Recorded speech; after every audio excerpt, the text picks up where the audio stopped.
माँ अकेले मेरी जिम्मेदारी नहीं है। महीना शुरू हुए, इतने दिन हो गए और आपने अभी तक पैसे नहीं भेजे। मैं ही अकेली माँ का खर्चा क्यों उठाऊं? अभी मेरे मकान का भी काम चल रहा है। अब मकान बनवाऊं या माँ की बीमारी में पैसा खर्च करूं? मेरे पास भी कोई खजाना नहीं गड़ा हुआ है। मेरे पास भी अथाह धन नहीं है। सौरभ फोन पर चिल्ला रहा था और विनीत चुपचाप सुन रहा था। छोटी सी बात का बतंगड़ बनाने में सौरभ माहिर था। वो छोटा होने के बावजूद भी विनीत को सुना देता था और अपनी हर जिद पूरी करके मानता था। विनीत ने 2 दिन का समय मांगा और अपने दोस्त से उधार लेकर पैसे सौरभ के अकाउंट में भिजवा दिए। कहने को विनीत बड़े शहर में रहता था, लेकिन जितना बड़ा शहर उतने ही बड़े खर्चे। घर खर्च, बच्चों की पढ़ाई लिखाई, मकान का किराया, ऑफिस आने जाने का खर्च और राशन पानी और मेडिकल का बिल, सभी कुछ बंधा हुआ था। महीने के पैसों में से कुछ हजार रुपए निकालना मुश्किल हो जाता था। विनीत की परेशानी सिर्फ उसकी पत्नी ही समझती थी। वो पति के सुख दुख की साझेदार थी। अपने पति के कमाए रुपयों के बजट के हिसाब से घर चलाती थी। महीनों से उसने नया कपड़ा नहीं खरीदा था। घर की ऐसी बहुत सी ज़रूरतें थीं जिन्हें वो टाल दिया करती थी। विनीत की सैलरी में से कुछ बचता ही नहीं था। मन में इच्छाओं का संसार लिए वो अपने जीवन साथी का बराबर साथ दे रही थी। उसने कई बार अपनी सास को कहा कि वो कुछ दिनों के लिए उनके पास आकर रहें, पर शकुंतला देवी अपने छोटे बेटे के पास ही रहना चाहती थीं, क्योंकि वहीं पर उनके सारे रिश्तेदार रहते थे और आधुनिक सुख सुविधाएं भी थीं। शकुंतला देवी के 2 बेटे थे। बड़े बेटे विनीत ने अपनी पढ़ाई पूरी की, पर वो ज्यादा कुछ नहीं कर पाया। एक जगह नौकरी भी लगी थी, पर वो वहां से छोड़कर आ गया। पिताजी के सुझाव पर उसने बिजनेस शुरू किया, लेकिन बिजनेस में भी अच्छा ना कर पाया और अब उसकी उम्र भी शादी की हो गई थी। लड़की वालों के रिश्ते आए, पर सबने बिजनेस अच्छा ना देखकर इनकार कर दिया। ज्योति के घर वाले गरीब घर से थे, इसीलिए उन्होंने शादी कर दी। उनका मानना था कि परिवार के बीच बेटी का पेट पल जाएगा। शादी होने के बाद ज्योति को अपने पति की वजह से ताने सुनने पड़ते थे। एक दिन वो खाना खा रही थी, तो शकुंतला देवी ने ताना दे दिया, तेरी पति की कमाई का खाना नहीं है जो इतना लेकर बैठ गई है।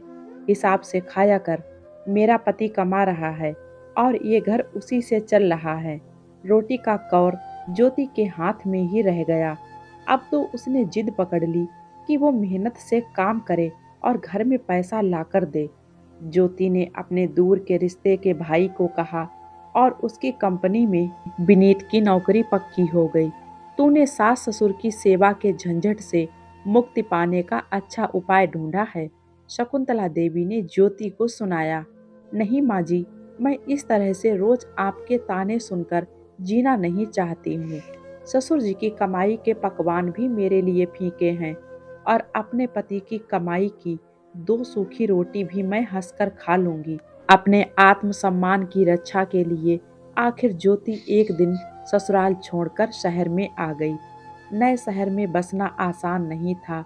धीरे धीरे करके सब सामान बसाया। पति की कमाई में ज्योति खुश थी, चाहे थोड़ी ही थी, पर आत्मसम्मान की रोटी खा रही थी। उधर सौरभ जब बाहर से पढ़ाई पूरी करके आया, तो उसे ये सब सुनकर बड़ा गुस्सा आया। भाई भाभी के इस तरह चले जाने से वो बहुत नाराज था। सौरभ ने इंजीनियरिंग की पढ़ाई की थी, उसकी नौकरी अच्छी कंपनी में लग गई और अमीर घराने की लड़की से उसकी शादी भी हो गई। दोनों का अपना जीवन चल रहा था, पर उससे ये बर्दाश्त नहीं हो रहा था कि भाई भाभी अपने अलग रह रहे हैं और मेरी पत्नी को यहाँ घर संभालना पड़ रहा है। एक दिन रंजना भी गुस्से से सौरभ से बोल पड़ी, अपने माता पिता की सेवा करवाने तुम मुझे यहाँ लाए हो क्या? मेरी अपनी कोई जिंदगी है या नहीं? जब शकुंतला देवी दोनों का झगड़ा सुन लेती हैं और वो बहू की मदद कराने लगती हैं, धीरे धीरे रंजना सारी रसोई की जिम्मेदारी का भार शकुंतला देवी के कंधों पर डालकर खुद रसोई के कामों से मुक्त हो जाती है। शकुंतला देवी काम तो कर लेती थीं, पर उन्हें पैसों का बड़ा लालच था। अच्छी साड़ियाँ और अच्छा खाना उनकी दो कमजोरी थीं। रंजना उन्हें अपने मायके से आई कीमती साड़ियाँ उपहार में देती रहती थी और उनसे काम करवा लिया करती थी। कहने को तो वो थक जाती थी, फिर भी सबसे यही कहती थी कि काम ना करूंगी तो हाथ पैर जाम हो जाएंगे।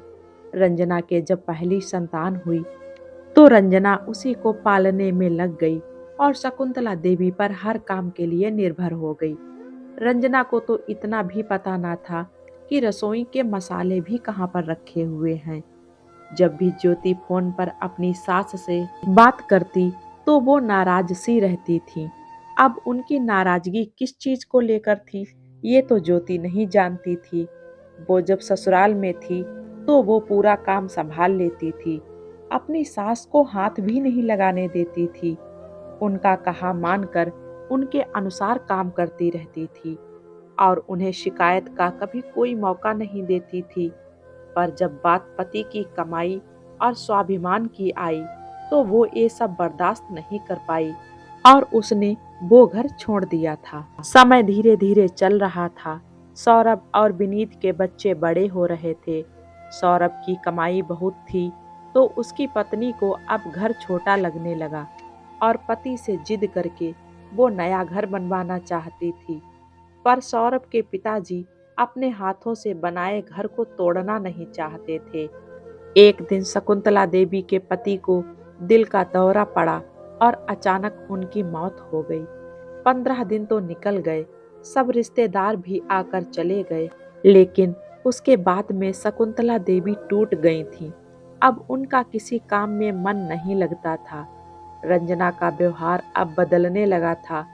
जिस सास से वो पैसों के दम पर सेवा करवाती थी, साड़ियों का लालच देती थी, अब वही सास बेजान हो गई थी। घंटों गुमसुम बैठी रहती थी। अब रसोई का भार रंजना पर आ गया तो वो सौरभ पर गुस्सा निकालती थी। मैं ही माँ जी की सेवा करने के लिए फालतू नहीं हूँ। तुम्हारी भाभी तो वहाँ मजे से रह रही हैं और मैं यहाँ रसोई में दिन रात खट रही हूँ। वो तो वहाँ सुखी हैं और हम यहाँ इनके दुखड़ों के साथ में जी रहे हैं। रंजना रोज ही खटपट करती थी। शकुंतला देवी अब बीमार भी रहने लगी थी। उस पर बहू के तानों ने उनका कलेजा छलनी कर दिया था। बड़ी बहू के पास अब वो क्या मुंह लेकर जाती। अब उनकी सेवा और बीमारी का खर्च भी रंजना को खटकने लगा था। वो रोज ही ताने देती थी और सौरभ के कान भी भरती थी। ससुर जी के जाने के बाद रंजना ने वो मकान तुड़वा दिया और उसी पर नया मकान बनवाने लगी।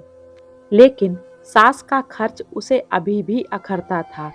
आखिरकार सौरभ ने कह भी दिया कि भैया माँ के लिए हर महीने का खर्चा भेजो, अब इनका खर्च मुझसे नहीं उठाया जाता है। मैं भी घर बनवा रहा हूँ, उसमें भी लाखों रुपया लग रहा है। ज्योति और विनीत के हाथ ज्यादा खुले नहीं थे और वो देखकर घर चलाते थे। फिर भी उन्होंने माँ के लिए हर महीने खर्च भेजना तय कर लिया। उसने तो ये भी कहा, माँ जी हमारे पास रह लीजिए। लेकिन शकुंतला देवी अब कुछ काम ना करती पर उस घर की चौकीदारी करती थी।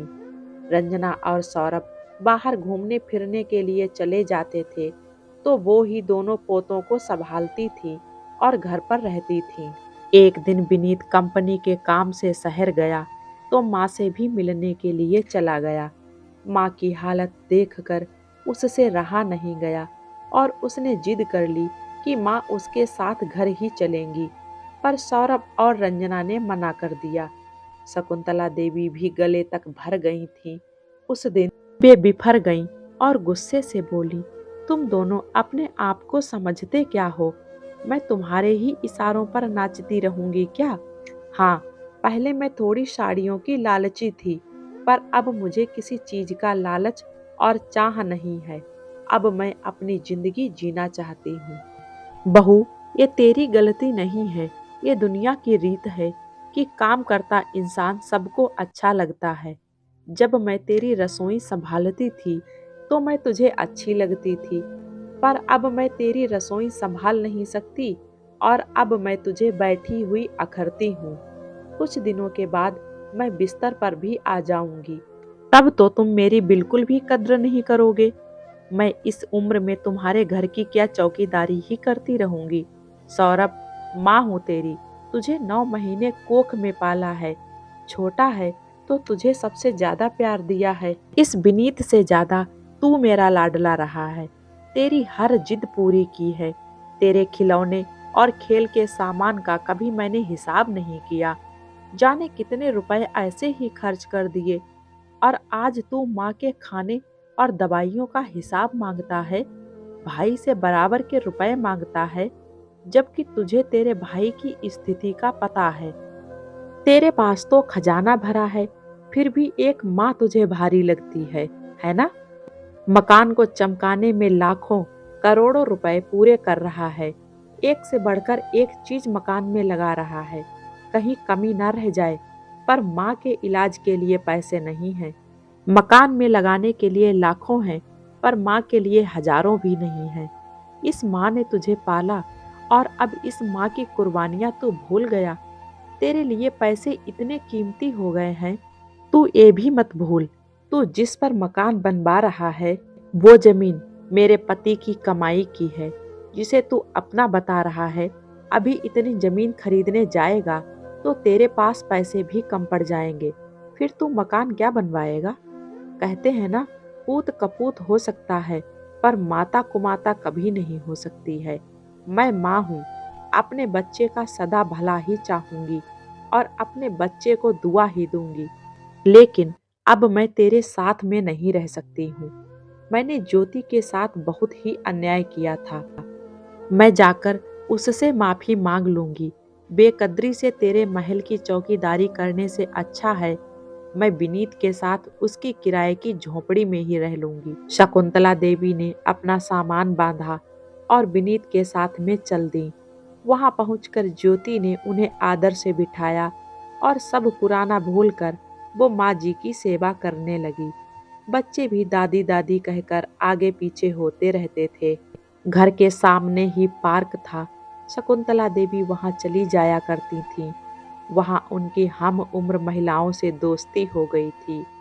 वो अब सदमे से बाहर आ गई थीं। उनका मन लगने लगा था। घर की साग सब्जियां साफ कर दिया करती थीं। महीने की 1 तारीख आ गई थी। इस बार विनीत ने पैसे नहीं भेजे, पर सौरभ ने विनीत को माँ के खर्च के लिए पैसे भेजे। इस पर ज्योति ने वापस पैसे लौटा दिए। देवर जी, माँ हमारे साथ में रह रही हैं। वो भी इस परिवार का अहम हिस्सा हैं। जिस तरह से हमारे बच्चे पल बढ़ रहे हैं, उसी तरह से माँ जी भी हमारे साथ में रह लेंगी। हम जैसा खा रहे हैं वो भी खा लेंगी। माता जी भी अब हमारी जिम्मेदारी हैं। विनीत ने भी कहा कि मुझ पर धिक्कार है जो मैं माँ पर किए गए खर्च का हिसाब रखूं और आधा तुझसे लूं। माँ ने खून पसीने से हमें सींचा है। माँ ने रातों जागकर हमें पाला है, हमारे लिए बरसों खाना बनाया है। कभी हम पर किए गए खर्च का हिसाब तो नहीं लगाया। मेरे भाई, तू ये पैसा तेरे मकान में लगाकर उसे चमका ले। मेरी माँ के चेहरे को मैंने मुस्कान से चमका लिया है। मैं माँ की कुर्बानियाँ कभी नहीं भूल सकता। उनके आगे पैसों की कोई कीमत नहीं है। फोन स्पीकर पर था।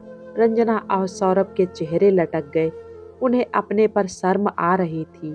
विनीत ने कम पैसों के बावजूद भी माँ की हर इच्छा पूरी की, और रंजना और सौरभ ने मकान पर लगाए पैसे का तो कभी हिसाब नहीं लगाया, पर माँ के खर्च का हिसाब लगाते रहे।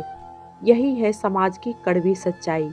आज भी कई घरों में बहू बेटे घूमते हैं, हजारों की शॉपिंग करते हैं, लाखों मकान में लगा देते हैं, अपने बच्चों की पढ़ाई और अन्य गतिविधियों पर खर्च कर देते हैं, पर कभी हिसाब नहीं लगाते हैं।